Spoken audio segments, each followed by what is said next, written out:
Yeah, it's awesome. Go ahead. What do you want to say? I just came here to support the President of the United States. It's going to be a wonderful event tomorrow. It's good to have somebody that isn't out to get everybody. Well, I'm Jewish, and I understand that he has the best interests of Jewish people in his heart. I agree. I think he has the best interest of anybody that is good. And what I did for him a year and a half ago is I made him his own yarmulke, Donald Trump yarmulke, with a grassroots prayer inside to fix humanity. Awesome. Muslim, Christians, and Jews working. Weeding out hate together in parks throughout the United States. We should do that. It's such an easy thing to do. Who can disagree with that? But that's why I'm here, to show my Jewish colors and to give Trump a little Jewish push. I agree. Well, they seem like anti-Jewish. I'm like, what are you talking about?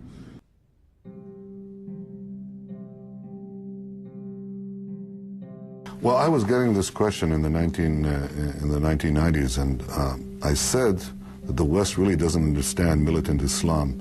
So I wrote a book in 1995, and I said that if the West doesn't wake up to the suicidal nature of militant Islam, the next thing you'll see is the militant Islam is bringing down the World Trade Center.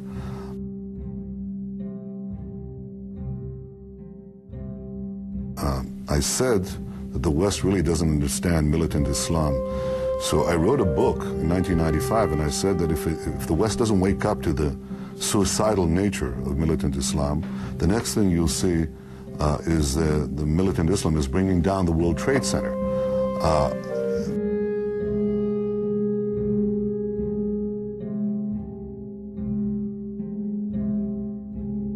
I watched when the World Trade Center came tumbling down.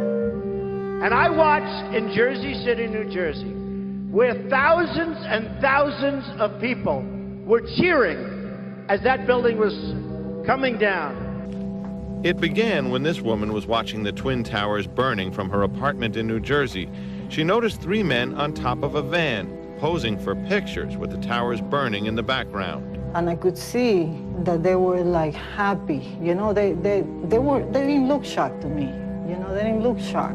I thought it was very strange. The witness called police, who stopped the van hours later and arrested 5 men. All 5, it turns out, were Israeli. They were turned over to the FBI.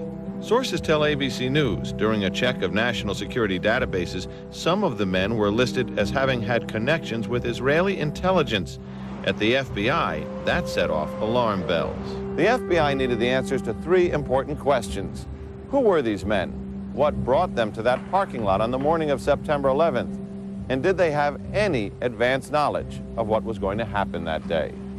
The fact of the matter is, we are coming from a country that experiences terror daily. Our purpose was to document the event. Our purpose was to document the event. There was a report, you'll recall, that the Mossad, the Israeli intelligence agency, did indeed send representatives to the U.S. to warn just before 9/11 that a major terrorist attack was imminent. Why does that not? How does that leave room for the lack of a warning? They said they worked for a company called Urban Moving. The FBI obtained a search warrant for the company's offices.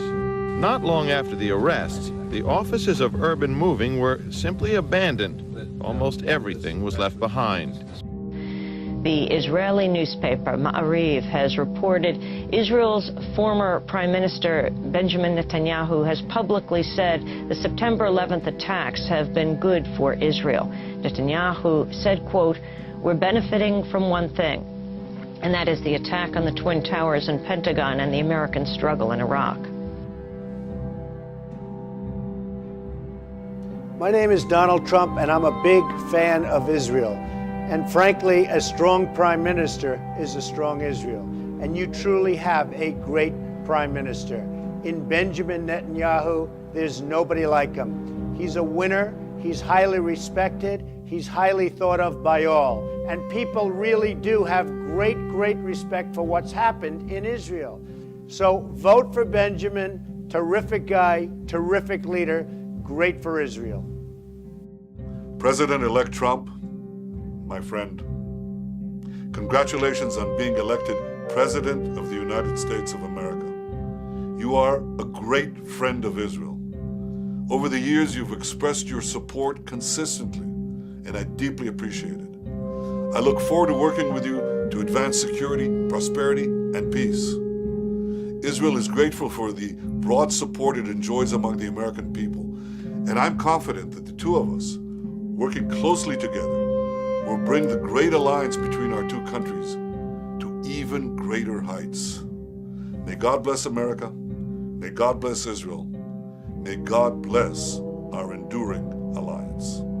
Okay. All right, well, let me just tell you that Israel is a very, very important ally of the United States, and we are going to protect them 100%. 100%. They've been our most reliable. It's our true friend over there, and we're going to protect Israel 100%. You know, if Americans ever know that Israel did this, they're going to scrub them off the earth, and they're not going to give a rat's ass, forgive my language, what the cost is. They are not going to care. They will do it. Alan, they should. The Zionists are playing this as truly an all or nothing exercise, because if they lose this one, that's it. If the American people ever realize what's happened, they're done. That's it. You know, I have one grandparent who's Jewish.